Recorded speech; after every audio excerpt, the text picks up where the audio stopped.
Vasco sob cerveja tá na área, hein? Se derrubar é pênalti. Rapaziada, olha só. Hoje a nossa resenha é com o cara que mais ganhou do Flamengo na história dos confrontos. Tá bom pra você? Você sabe de quem eu tô falando? Ó, ele tem 3 campeonatos cariocas em 82, 87 e 88. Ele tem um campeonato brasileiro em 89.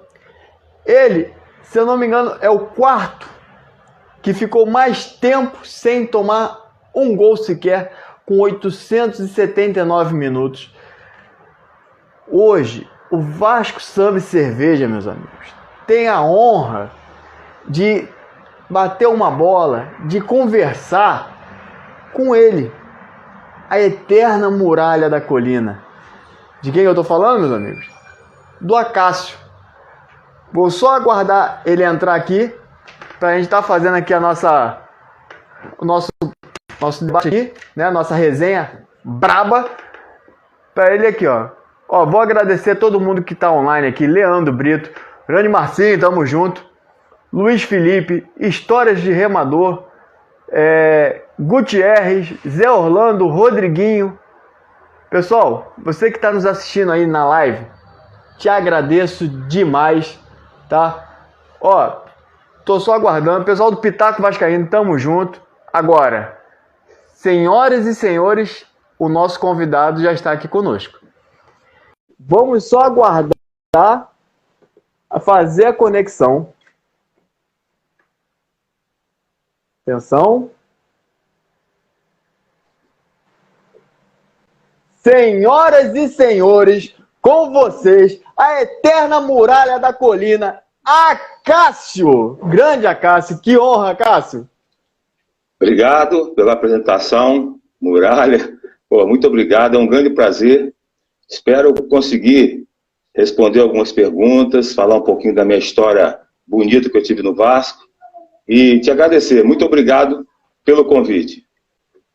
Pô, a honra é toda minha. Acácio, olha só, já vou só te antecipar que a nossa resenha aqui é um oferecimento da cerveja Mojave, tá? Que ela também vai te presentear também com a cervejinha, né? Aquele o diurético refrescante, né? Alegria líquida. Então a gente vai estar te presenteando aí, se Deus quiser, a gente vai estar marcando aí pra gente estar entregando o grande presente aí nosso, tá? O oferecimento da Mojave.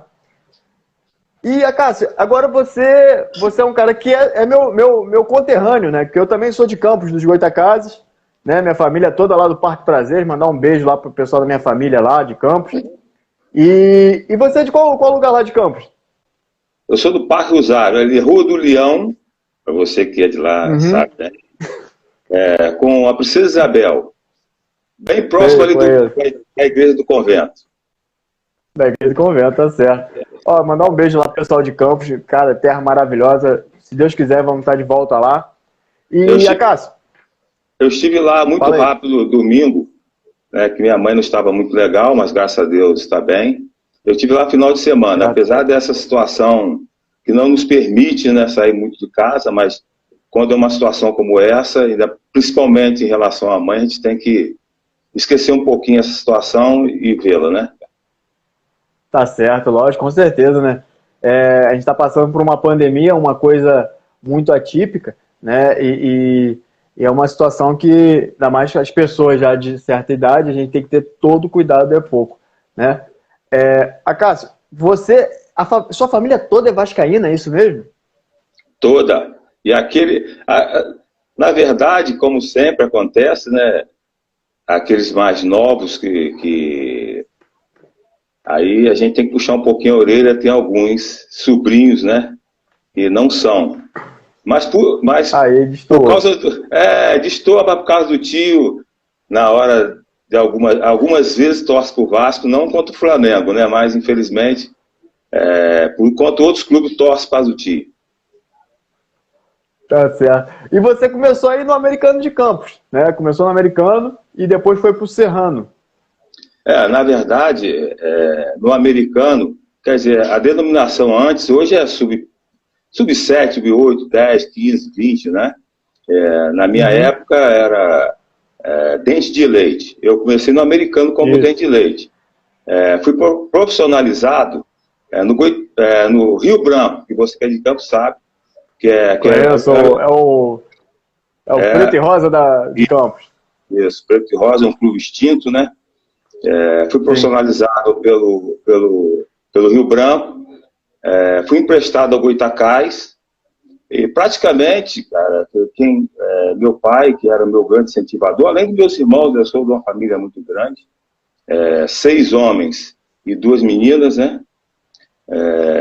Todos me incentivaram muito, mas meu grande incentivador, que era meu pai, acabou falecendo em 78, e aí eu ia largar o futebol. Uma pessoa que é muito querida, né, para mim, que é inesquecível, que não sei se eu vou falar, Ronaldo Soares Bastos, foi supervisor da Americana em Goitacás. Sim. Me convidou para fazer um teste no Serrano. Na oportunidade, eu me lembro como fosse, essas coisas a gente não esquece nunca, parece que foi ontem isso para mim. Ele foi na minha casa, ele estava trabalhando na oportunidade no Serrano como supervisor, foi na minha casa fazer o convite para que isso hoje é quase que impossível, né, cara, você fazer teste como já jogador profissional. Me fazer um convite para que eu fizesse teste no Serrano. Eu disse para ele que eu ia abandonar o futebol, que eu não queria mais, que eu tinha feito vestibular para direito, tinha passado em 1980. Aí ele, não, vamos lá, Cássio, tal. E eu tinha um amigo, era muito amigo meu, já que vocês falam tem a ver, né?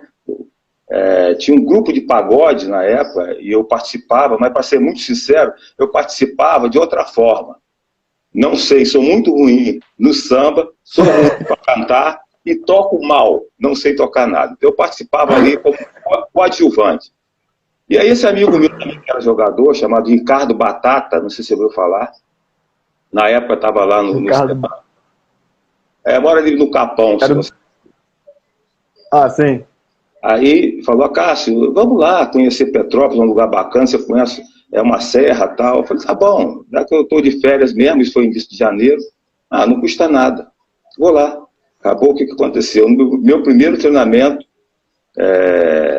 o meu treinador, para quem conhece bastante futebol, que tem uma idade já acima dos 50 anos talvez, e saiba, era o Denilson, que foi zagueiro do Fluminense, chamado Rei Zulu, que era o treinador na época do Serrano, me aprovou imediatamente. Aí o Ronaldo veio para mim e falou, Cássio, vamos para campo, arruma as tuas coisas, nós vamos para campo amanhã, para a gente estar num acordo lá com o Rio Branco, e você vai ser contratado.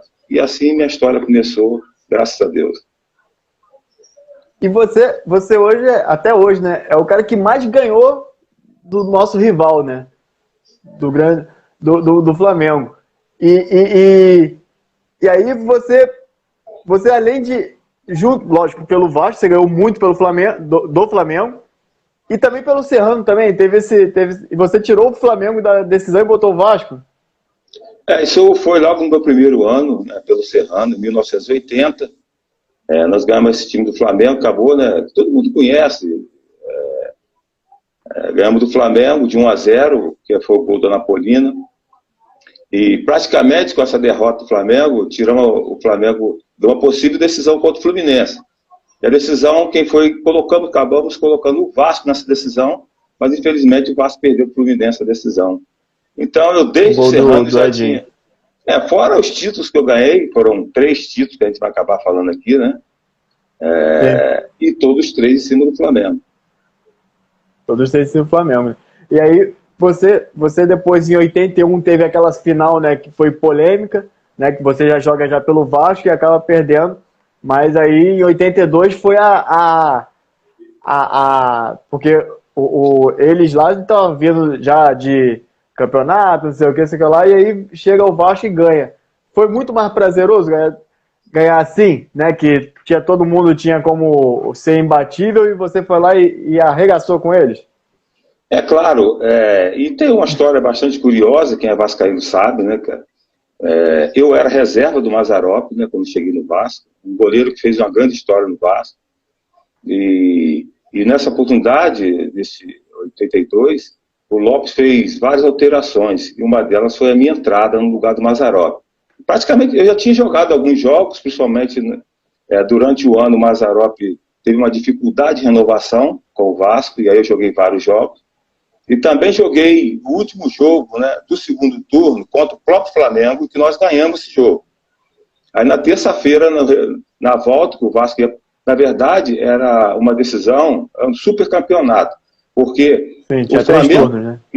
Não, porque o Flamengo ganhou a Taça Guanabara, o América ganhou o segundo turno e o Vasco entrou com o maior número de pontos. Então foram 3 para a decisão de campeonato. O primeiro jogo foi a América e Vasco, ganhamos de 1-0, e depois o Flamengo também ganhou o América, e aí foi a decisão Vasco-Flamengo, onde os vascaínos sabem dessa história, que, na minha opinião, o Vasco começou a quebrar também um pouco dessa hegemonia desse grande time que o Flamengo tinha. Entendi. E aí você... Quem foi o cara que te deixou bem à vontade, assim, quando você chegou? Porque você era um menino, né? Você chegou, quem foi o cara que te ambientou, o cara da resenha, assim, pra te ficar tranquilo? Porque, pô, você tinha um time muito bom também em 82, pelo Vasco. Tinha. Eu fiz logo alguns amigos, né?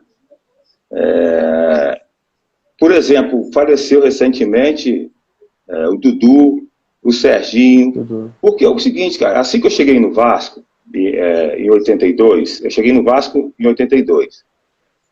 Como eu morava em Petrópolis, né, eu ficava subindo e descendo, tá? E aquilo se tornou muito perigoso. Você ia assistir os jogos? Oi?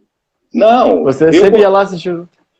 Não. Eu, quando fui contratado pelo Vasco, eu morava em Petrópolis. Ah, você morava em Petrópolis? Sim, porque eu jogava no Serrano. Então, eu vim treinar, eu subi e descia todo dia de carro. E eu percebi que aquilo era muito perigoso, subir e descer todo dia, e era cansativo. Você fazer, por exemplo, 2 períodos de treino, ainda subir a serra e depois descer. Aquilo começou a se tornar muito perigoso. Aí, eu logo, né, eu namorava ainda, cheguei em Petrópolis e chamei minha esposa para a gente casar, porque eu sabia que era muito perigoso ficar subindo e descendo. Aí, o que aconteceu? Eu peguei e fui morar na Vila da Penha, inicialmente, né? Eu fiz muitos amigos ali, morava Galvão, morava Serginho, e foram meus amigos iniciais. Mas eu acho que o jogador realmente que me ajudou muito a me fortalecer dentro do Vasco, sem sombra de dúvida, foi o Roberto. Porque na minha chegada logo no Vasco, foi meu parceiro de quarto foi o Roberto. Cara. E você ter como parceiro de quarto o grande ídolo do Vasco, cara, o cara que todas as coisas que forem ser resolvidas em termos de grupo, teria que estar ele junto. Então eu participava de tudo já desde que eu cheguei no Vasco. Isso para mim foi muito importante, entendeu? Caramba. E aí você teve ele, e aí você continuou no Vasco, né, em 83, 84, 85, e aí chega uma era também conhecida como foi um pouco da era de ouro também do Vasco, né? Muita gente fala da década de 90, sem sombra de dúvida, né, por conta do Brasileiro, da Libertadores e tudo mais, mas a década de 80 também nós tivemos, principalmente ali no final, de 87, 88, 89, assim, 3 anos maravilhosos, né? Porque, primeiro que o Campeonato Carioca tinha uma representatividade nacional, né? E você ganhar em cima do maior rival, né? Assim, ganhando do jeito que ganhou, com um time até com uma dupla de ataque mortal que era Romário e Dinamite. Depois a gente vai falar dessa galera mais nova que vai chegando, que também teve aqui conosco já, que foi o Sorato, né? Que a gente já tivemos nosso papo com o Sorato. E aí você passa do Juvena pro cara experiente. Como é que foi para ambientar essa galera aí que estava começando? O Romário começou em 85, por exemplo. Sim. Cara, principalmente, nós tivemos uma era muito importante, né, em relação a algumas equipes que o Vasco montou, principalmente de 87 a 1989. Nós ganhamos um bicampeonato, né, em cima do Flamengo, 87 e 88. Ganhamos o Brasileiro de 89.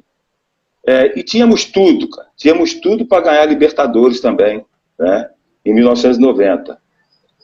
Só que teve aquele jogo, quem é vascaíno sabe, é bom a gente sempre comentar, aquele jogo lá contra o Nacional de Medellín, que era um time do Pablo Escobar, né? Do Pablo Escobar, verdade, em 89. Nós fomos bastante prejudicados e teve um pênalti a favor do Nacional, o goleiro Elguita, nunca tinha perdido um pênalti na história dele como atleta. Eu peguei o pênalti, o árbitro mandou voltar, aí fizeram o gol. E tudo que aconteceu no estádio, antes da gente chegar para o estádio, a pressão policial, a pressão em todos os sentidos, no próprio arbitragem, ele relatou tudo na súmula. E aí o doutor Eurico Miranda conseguiu fazer que houvesse outro jogo, né? Anulasse aquele jogo que nós tínhamos perdido lá e fizesse um jogo no Uruguai. Mas, infelizmente, nós empatamos o jogo e acabamos sendo eliminados. Mas o Vasco tinha um time espetacular e eu lamento profundamente, porque se o Vasco passa pelo Nacional, o Vasco teria ganho aquela Libertadores também. Verdade, hein? E aí ia ser só cereja do bolo, né? Que você já vinha já de Carioca, já vinha de brasileiro e ainda ter uma Libertadores assim, né? Já ia ser a cereja do bolo. E você, vamos falar um pouquinho, o seu pai, ele não te viu jogar, como você falou, ele faleceu em 78.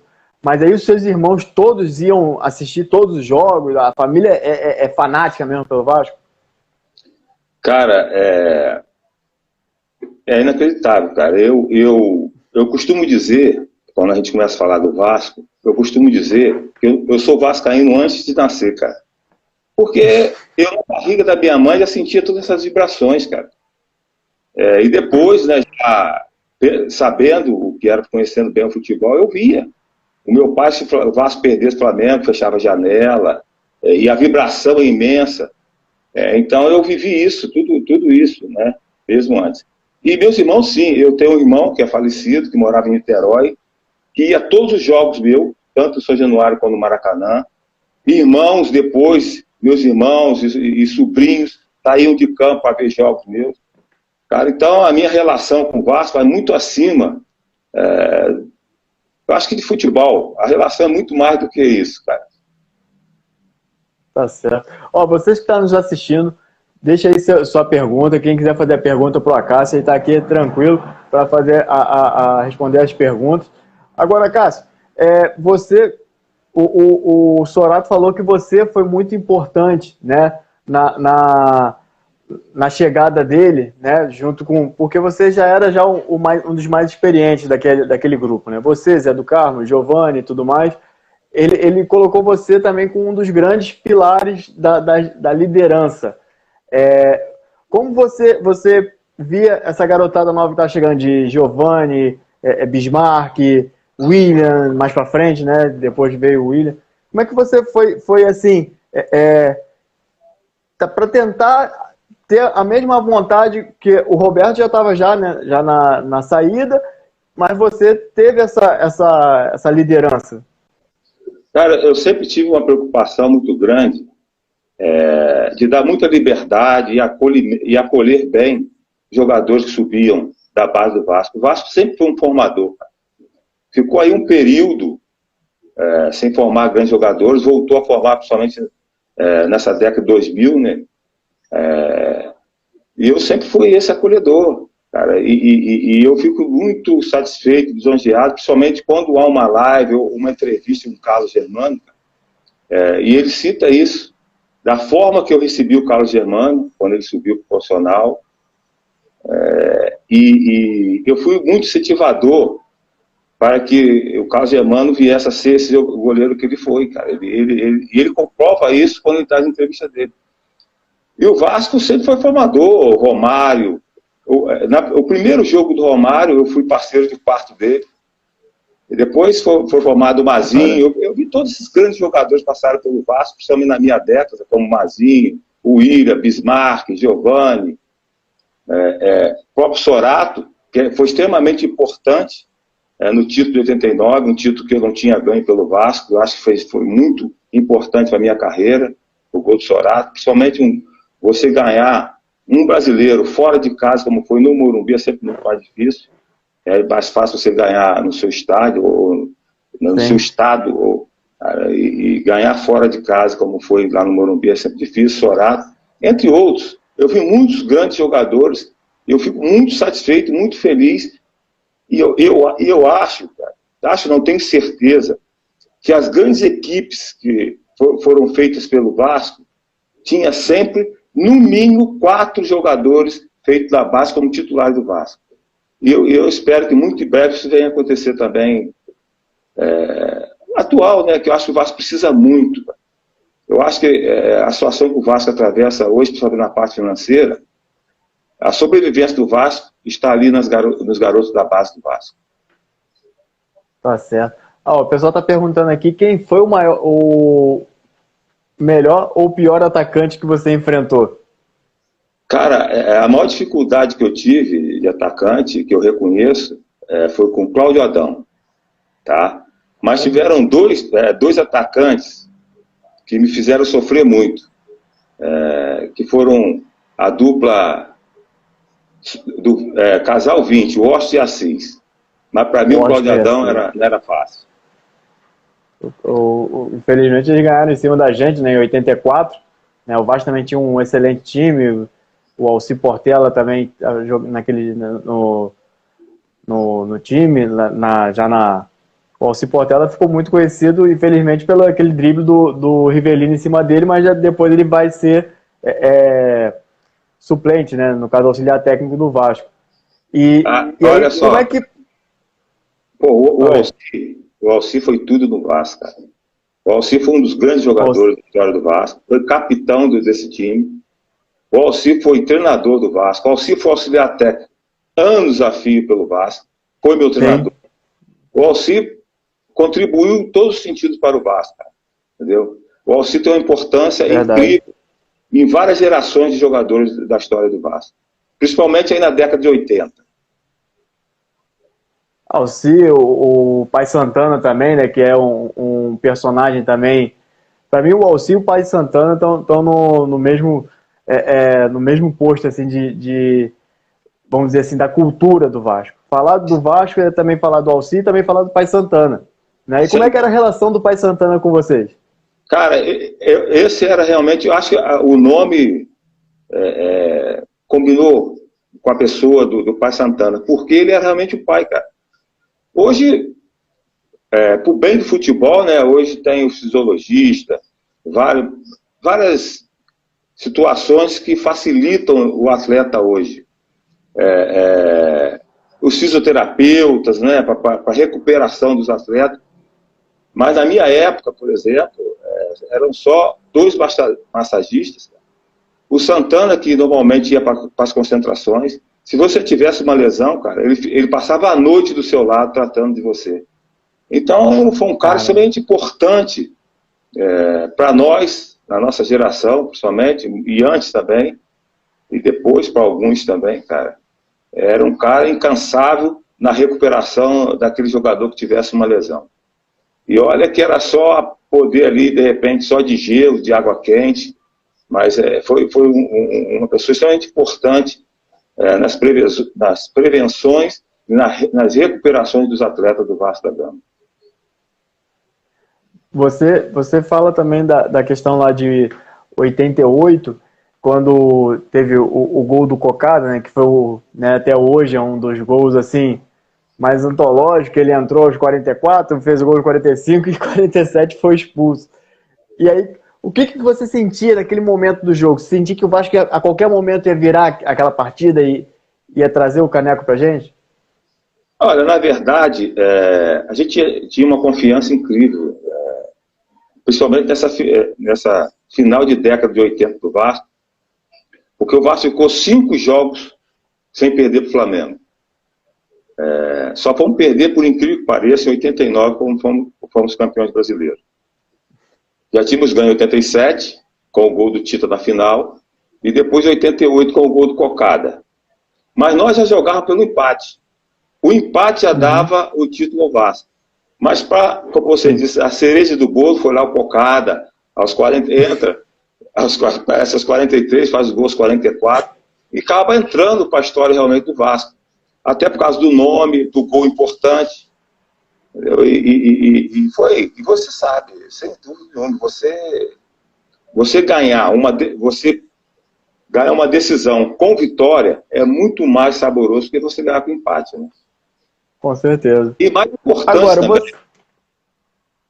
Sim, verdade. Agora, você também, além da liderança dentro de campo, também era o líder da resenha da sueca também, lá nas... Porque antigamente não tinha esse negócio de WhatsApp, essas coisas não. Você era o rei da sueca? Não, cara, na verdade não era sueca. Rolava sempre um baralho, que era uma tranca. Não sei se você conhece o jogo, tá? E eu era cadeira cativa.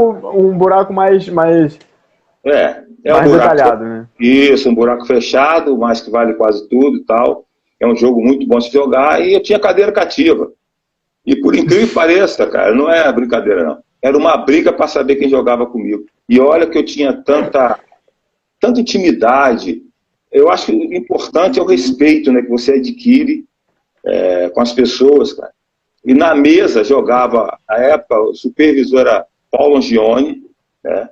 Que hoje virou, claro, a denominação virou um pouco para gerente de futebol, virou de gerente de futebol. Diretor executivo.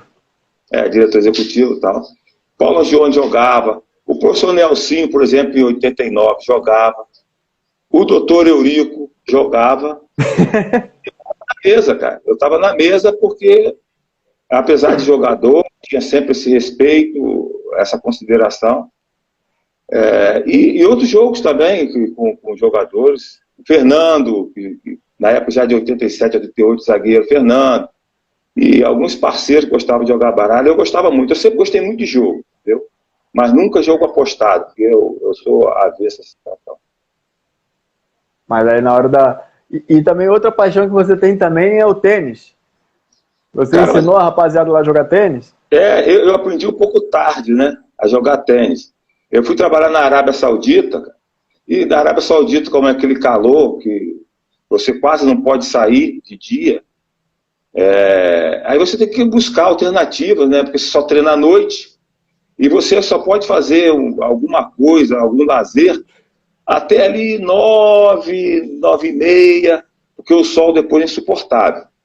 E aí eu morava num lugar, chama Campaldi, né, num lugar fechado, porque você tem que ter toda a segurança.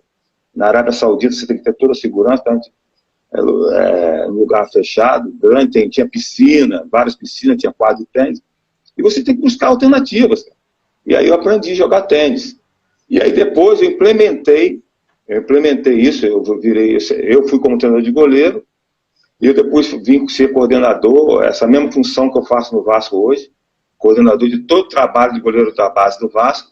Eu implementei eu acho que tem tudo a ver com o goleiro, essa movimentação no tênis, ajuda nessa movimentação. Eu acabei implementando também um pouco esse trabalho numa hora de lazer para os goleiros do Vasco. É uma forma, eu não sou um grande jogador, eu sou um apreciador de tênis. Agora, depois que você parou de jogar, eu quero, daqui a pouco a gente vai voltar até um pouco mais para sua carreira, falar da seleção também, né, que você foi campeão em 89 pela seleção, na Copa América de 89, aqui no Brasil, né, estava naquela seleção maravilhosa, que tinha Bebeto, Romário, né, ganhamos em cima da Argentina, aquela coisa maravilhosa. Daqui a pouco eu vou fazer outra pergunta. Mas vamos falar, você falando mais de Vasco, você hoje, o que para você, você tem algum algum candidato que você esteja apoiando? Que assim, eu já vi o Mauro Galvão, o Sorato já falou aqui também que está apoiando o Leve esse ano. Você tem algum candidato que você esteja apoiando, que você veja como um bom nome para o futuro do Vasco? Olha só, eu como funcionário do Vasco, né, como eu disse, eu sou funcionário do Vasco, eu sou o coordenador de todo o trabalho de goleiro da base do Vasco. Não posso posicionar de maneira nenhuma, e também nunca gostei de mexer com a política. Gestão. Não. Sim. Não posso apoiar ninguém e também eu nunca gostei de me meter na política. A única coisa que eu queria deixar claro aqui é esse trabalho, cara. Não é porque eu estou trabalhando no Vasco. entendeu? Esse trabalho que o Alexandre Campelo está fazendo no Vasco, cara. Só vou dizer uma coisa, por exemplo, cara, como é que é inadmissível, com a grandeza do Vasco, o Vasco não ter ainda tido, não ter feito ainda, construído o CT, cara. Teve que vir esse presidente, o doutor Alexandre Campelo, e construir um CT que muito próximo, eu acho que até setembro, era para ser agosto, o profissional, mas eu acho que não será possível, talvez setembro. Construir um CT, é inadmissível isso, cara, e ele está construindo. Eu acho que ele tem feito muitas coisas grandes pelo Vasco, entendeu? Eu não sei realmente se ele vem a se candidatar à próxima eleição, né, ao segundo mandato pelo Vasco, eu não tenho certeza. Cara, mas eu só posso dizer, cara, que ele tem feito muitas coisas boas. Eu sei que a dificuldade é muito grande, principalmente as coisas anteriores, as dívidas que vem, que todo mundo tem visto aí, as cobranças que têm sido feitas em cima do Vasco, cara. Não sei. Eu acho que as coisas que têm sido feitas pelo presidente atual do Vasco são coisas muito importantes. Agora, eu voto, né? Mas eu gostaria de ficar meu voto de sigilo e eu não apoio ninguém, cara. Entendeu? Nesse momento é porque cara, eu sou funcionário do Vasco, não posso... Cara, isso, por exemplo, sim, aquele que... Se eu me posicionar, eu sou muito sincero, eu não fico em cima do muro, cara. Até porque, eu vou ser muito claro, eu trabalho no Vasco, mas eu não faço do Vasco cabide de emprego.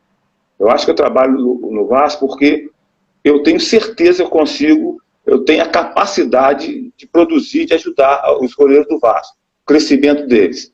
Cara, se amanhã eu me posicionar aqui, eu tenho certeza que, contrário a algum deles, eu poderia ser prejudicado e eu não gostaria de... fechando uma porta, com certeza. E eu não gostaria de fazer isso porque eu tenho certeza absoluta que eu tenho todas as capacidades de ajudar o crescimento dos goleiros do Vasco.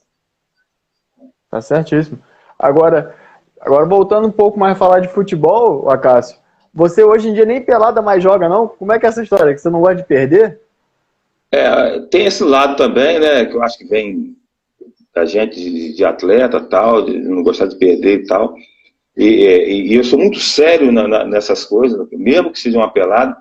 Mas eu não jogo pelada porque tem que me preservar, né? Eu não posso ter uma lesão. Sim. Se eu sou o coordenador do goleiro do Vasco, mas eu não só de ficar do meu olhar, eu vou em todas as categorias e vou lá botar a mão na massa. Eu ajudo realmente aos treinadores de goleiros, entendeu? E a não ser que seja um jogo beneficente. Quando existe um jogo beneficente, aí eu vou lá e dou minha contribuição.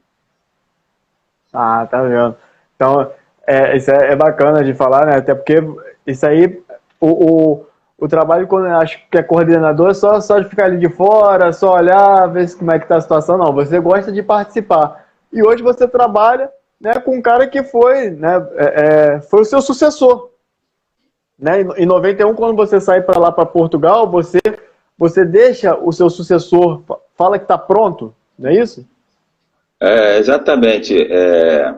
Cara, a coisa foi mais ou menos assim. Eu estava treinando, né? Aí uma pessoa ficou fazendo sinal para mim, insistentemente me chamando na social do Vasco.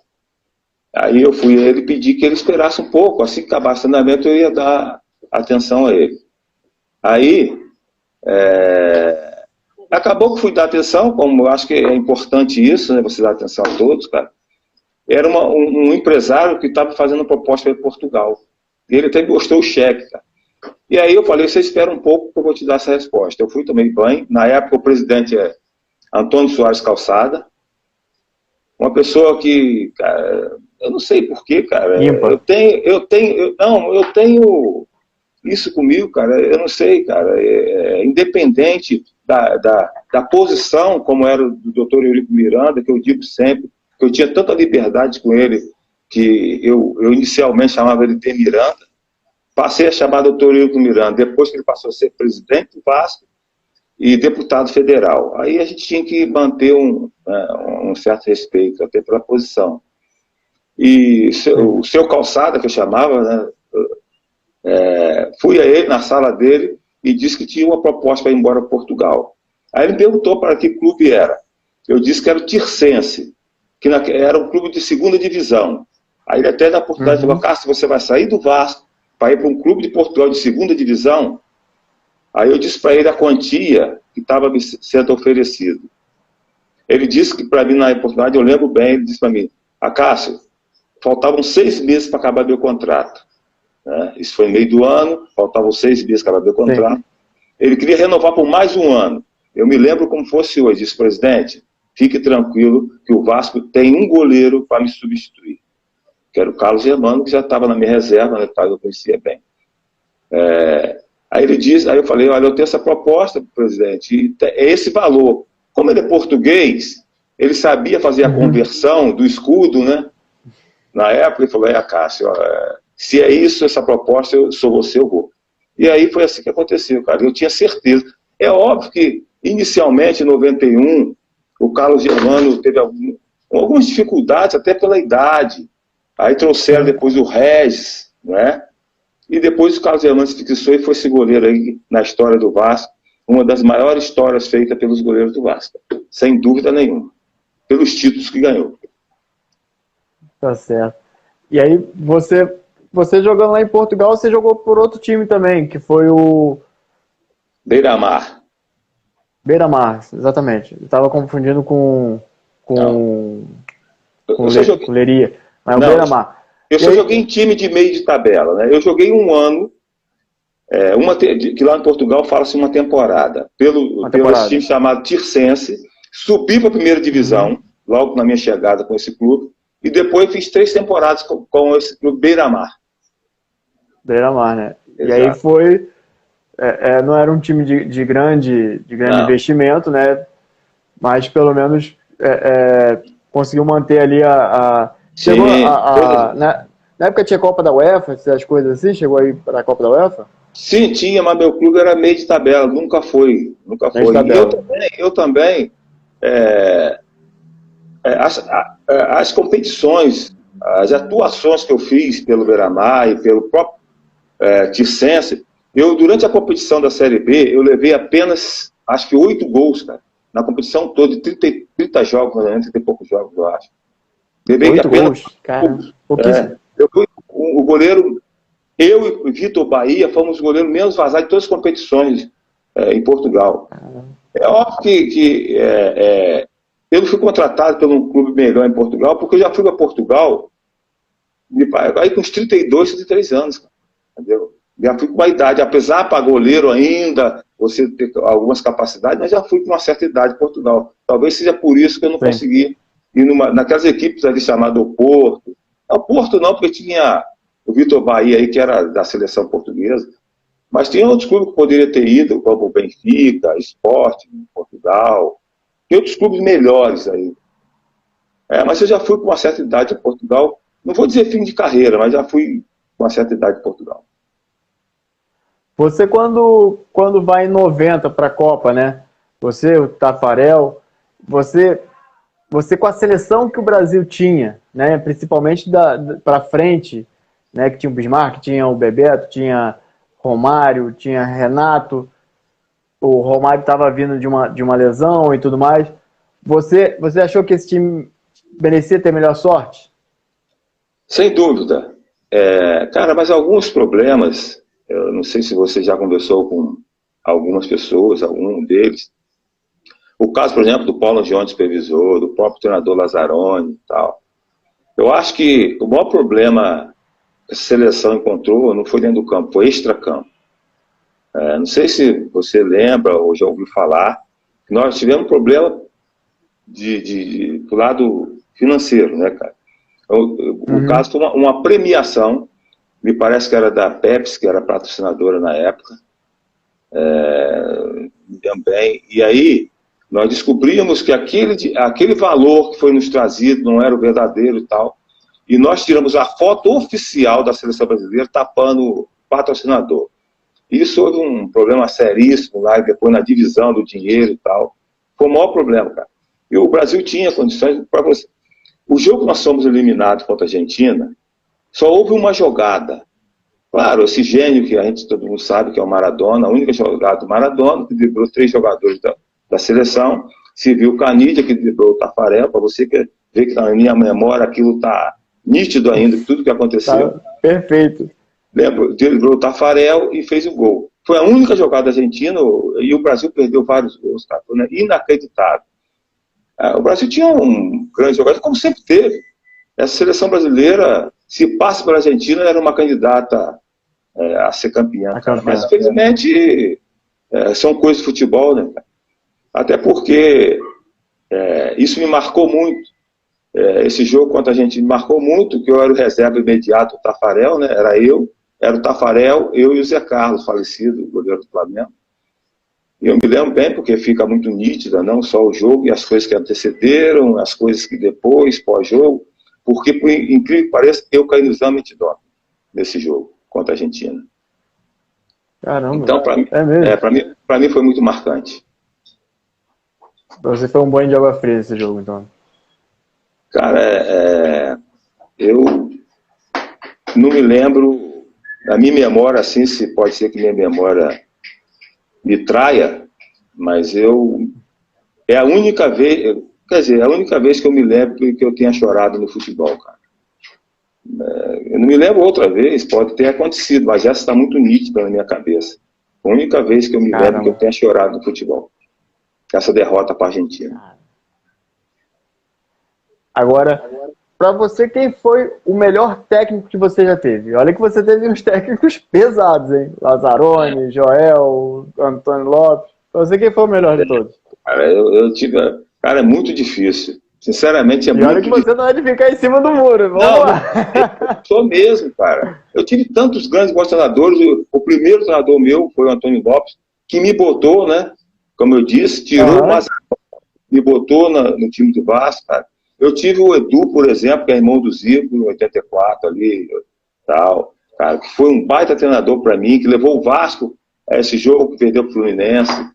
Pô, eu tive Joel Santana, que foi campeão de tudo aí pelo Brasil, e que ele considera um dos melhores times que ele trabalhou, um dos, né, claro que ele trabalhou, Vasco, Flamengo, todos os clubes do Rio de Janeiro, esse time de 87, praticamente, vamos dizer que foi montado por ele. Cara. Depois veio o Lazzaroni, foi bicampeão estadual conosco, cara. Lazzaroni foi campeão em 87, 88. Eu jamais poderia esquecer do Nelson Rosa, que foi campeão brasileiro. Depois eu volto de Portugal para encerrar minha carreira. Vou trabalhar com ele e encerrar minha carreira no Madureira. Cara. Fizemos uma campanha espetacular no Madureira. Eu acabei prematuramente encerrando, né, minha carreira no Madureira, porque eu tive uma lesão no tornozelo, né, e agravou muito. E eu não queria ficar muito tempo parado recebendo Madureira. Aí conversei com o presidente, e até hoje, que é o Elias Duba, que tem uma relação espetacular com ele, maior respeito e maior consideração. Cara. E aí falei para ele, não adianta eu ficar tratando muito tempo, já com a idade que eu estou, e ficar recebendo Madureira. Acabei encerrando minha carreira Madureira, que para mim é uma satisfação incrível. Ter voltado a trabalhar nesse clube que eu tenho o maior carinho, que é Madureira, e ter trabalhado com o Nelsinho, né, que foi treinador, que eu fui campeão brasileiro. Então, para mim, é muito difícil dizer qual é o melhor treinador. Foram todos que contribuíram para a minha carreira. Então, é complicado eu citar um treinador, sinceramente. Claro que na importância, se você, quem foi o mais importante para a sua carreira? Sem sombra de dúvida, foi o Antônio Lopes, cara. Que ele me botou no time do Vasco. Ele me botou no time do Vasco, né? Mas todos tiveram a sua importância para o meu crescimento, não só como atleta, como ser humano também. Todos participaram disso. No oferecimento da Mojave, nós estamos aqui falando hoje com a live com o grande Acácio, Eterna Muralha. Paz, para você, melhor time, eu queria que você colocasse o melhor time que você jogou. Lógico que você é o goleiro. Não vou te trair e falar, não vale você de goleiro, que aí seria sacanagem. Mas o melhor time que você jogou. Cara, convoca aí.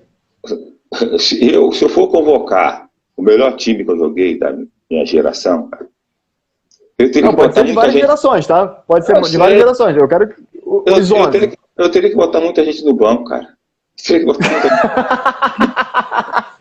Muita gente boa, cara, né? Deve ser complicado. A defesa, para mim, é discutível. Para mim, a defesa é discutível, cara. Entendeu? Para mim, a melhor defesa que eu joguei, sem sombra de dúvida, foi Paulo Roberto, Donato, Fernando e Mazinho, cara. Com Zé do Carmo na cabeça de área. Entendeu? Caramba. Aí, o campeão brasileiro com Luiz Carlos Vinck, esse baita lateral. Um jogador desconhecido, que é o Marco Aurélio, que tinha vindo do América, garoto. O Quinhones, que todo mundo diz que fazia algumas coisas que me deixava de cabelo branco, mas tinha um baita zagueiro. Mas, cara, essa defesa... E deixava mesmo, Cássio? Deixava. Rapaz, olha, eu vou dizer uma coisa. Esse era um baita... Conta a resenha boa dele aí. Conta a resenha boa do Quinhones. Fala aí. Um zagueiro. Porra na cabeça. Cara, bola cruzada. Aquela perna longa dele, as pessoas passavam por ele, ia lá, roubava. Saía bem, mas de vez em quando deixava eu realmente cabelo em pé, que ele gostava de ir pra frente, cara. Entendeu? Ele, quando roubava a bola, queria sair driblando de qualquer maneira. E de vez em quando, com toda a capacidade dele, dava umas cabeçadas à conta, eu tinha que estar muito atento. Mas foi um baita E depois de chegar, ok, ó, assim vai trair a meta aqui, pô. Mas essa defesa que eu falei anteriormente, que a gente foi praticamente essa defesa que foi bicampeão estadual, 87, 88, sem dúvida. Cara, aí o meio-campo variava muito, cara. Variava demais, né, cara?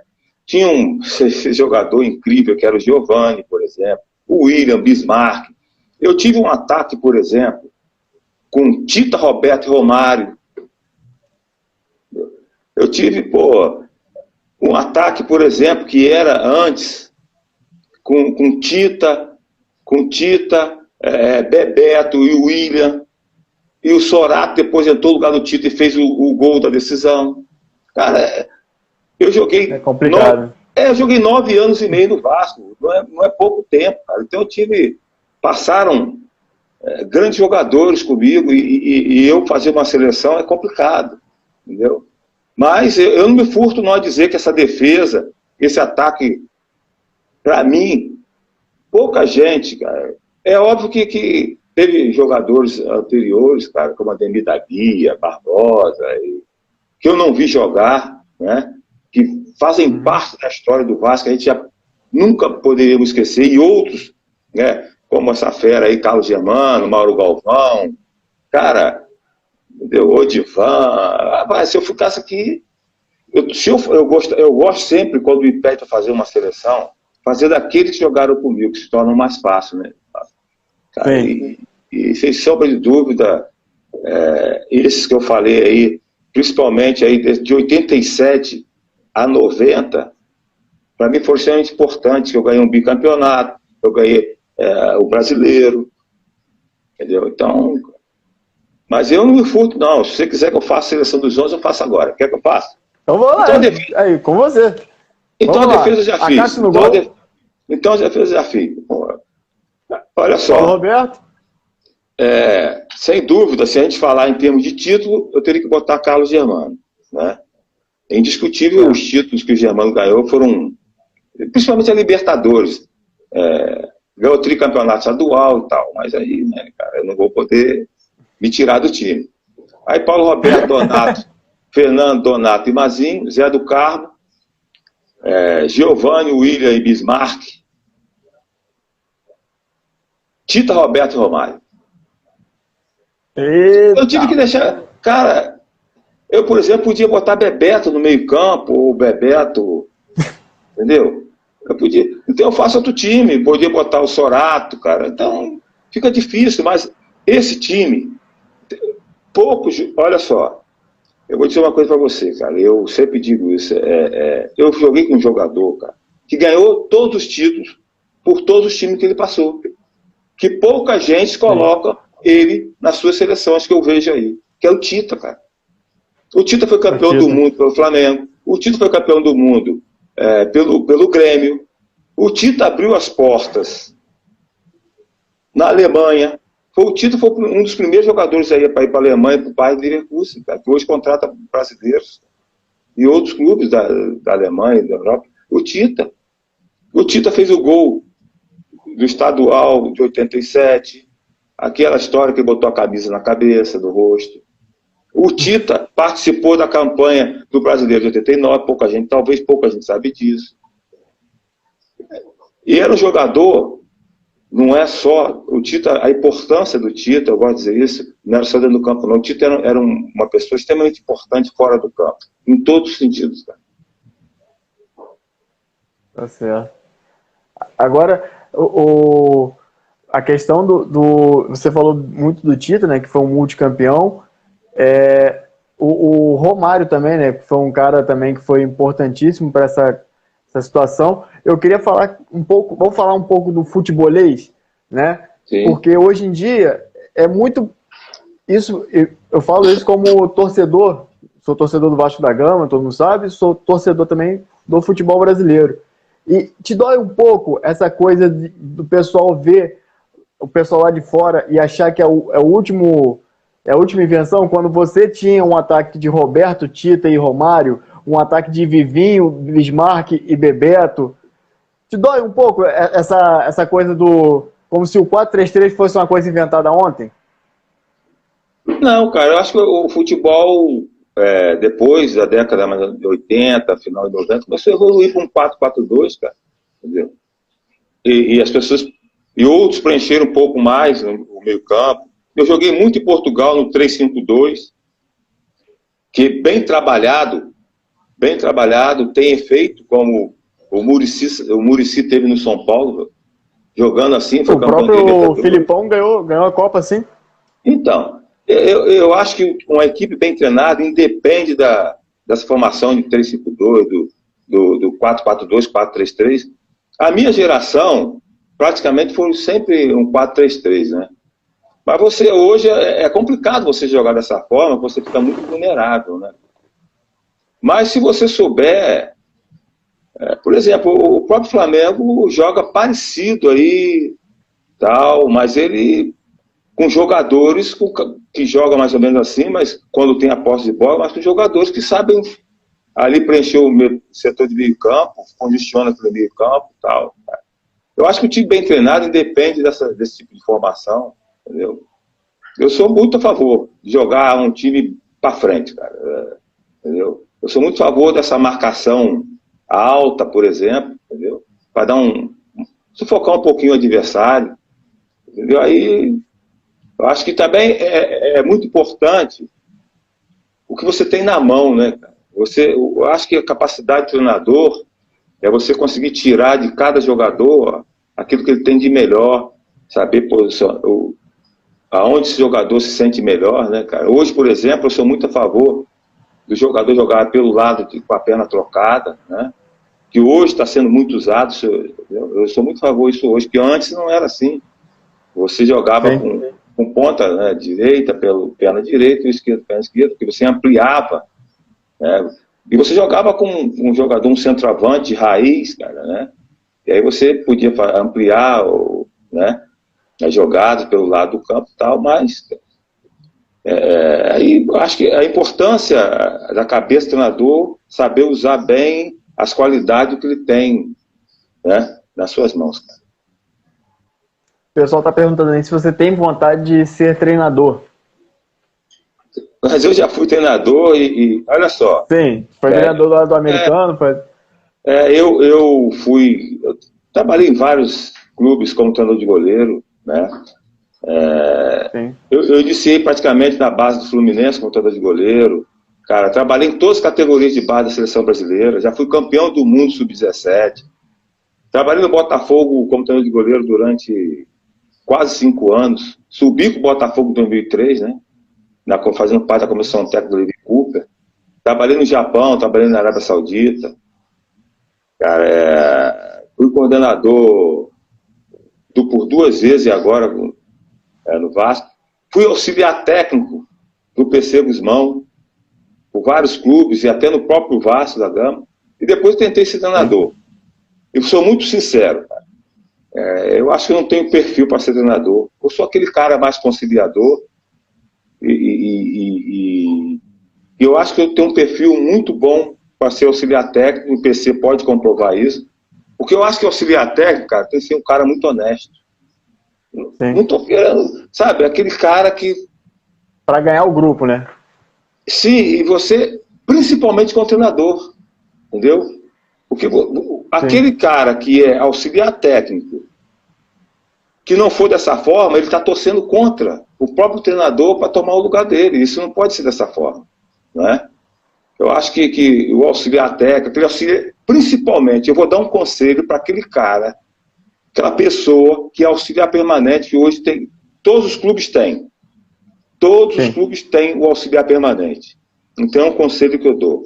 Seja honesto. Senão você não vai longe, cara. Porque se você não for honesto, você está torcendo contra aquele que é o treinador feito, né? O treinador. Você está torcendo contra o seu clube e você não vai chegar a lugar nenhum. Então você vê aí quanto tempo o Murtosa trabalha com o Filipão e outros mais aí, auxiliares técnicos. Por que isso? Porque nessa função de auxiliar técnico e auxiliar permanente tem que ser um cara muito sério, muito honesto, porque senão ele não vai à frente. Aí, vamos ficar então com essa mensagem aí da honestidade, né? Acácio, eu particularmente eu estou realizando um sonho de estar fazendo uma entrevista com você. Você para mim é um grande ídolo, né? Eu encontrei uma vez com você lá na Band, na época você era comentarista lá da Band, dos Donos da Bola, o Edilson Silva, que é gente boa demais, o pessoal lá da produção, o Patrick, o Alex. Então, assim, eu tive muitos anos, eu não tive a oportunidade de tirar uma foto com você, mas se Deus quiser, em breve a gente vai tirar essa foto aí. Não, será um prazer, cara. E você falou, cara, dessa turma, só para fechar, dessa turma aí que eu trabalhei na Donos da Bola Bandeirantes, cara, e ali só fiz amigos, cara. Uma parceria inacreditável sob o comando dessa pessoa espetacular que é Edilson Silva. Edilson Silva é um cara muito do bem, um cara que eu tenho, assim, uma admiração e um carinho muito grande por ele, muito gente boa mesmo. O Alex também, o Alex Rodrigues, que é da produção, o Patrick. Vou mandar um abraço pro pessoal lá da direção da Band. A Rosária Farage também, que é minha amigona, né, que nossa, eu aprendi muito com a Rosária. E, assim, agradecer muito a você, tá, por ter tirado essa horinha para estar dando essa resenhada aí com a gente. Agradecer a você que nos assiste, tá? Muito, muito obrigado. Cara, esse cara aqui é aula demais. Esse cara aqui, ele é Vasco, né? Ele vamos botar ele na cultura do Vasco, igual que a gente bota o Pai Santana, igual bota o Roberto Dinamite, o Alci Portela, e tem esse rapaz aí, o grande Acácio. Acácio, muito, muito obrigado, Acácio, mais uma vez. É uma honra e a casa tá aberta. Quando participar, vamos fazer mais resenhas mais vezes aí. Pô, eu que agradeço, cara, de coração. Foi um papo espetacular. Porque a gente, às vezes, né, fala de futebol, mas fica naquela mesmice, e aqui foi um papo extremamente agradável. Eu que agradeço. Muito obrigado por tudo. Pô, muito obrigado. Pessoal, você que ainda não nos segue, @Vasco Samba Cerveja, para seguir o Acácio, é o Acácio Barreto, não é isso? Acácio C. Barreto. Acácio C. Barreto, tá? Então segue ele lá.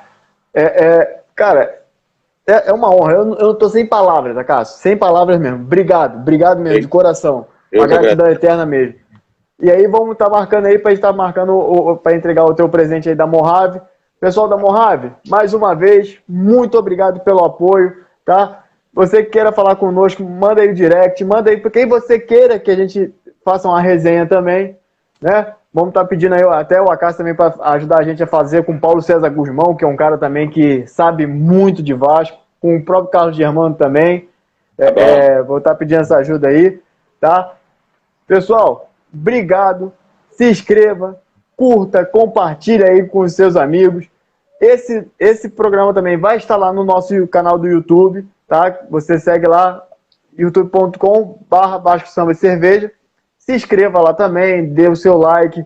E, cara, é uma honra imensa, Cássio. Um grande abraço, Cássio. Obrigado, fica com Deus. Um abraço, querido. Pessoal, tamo junto. Valeu!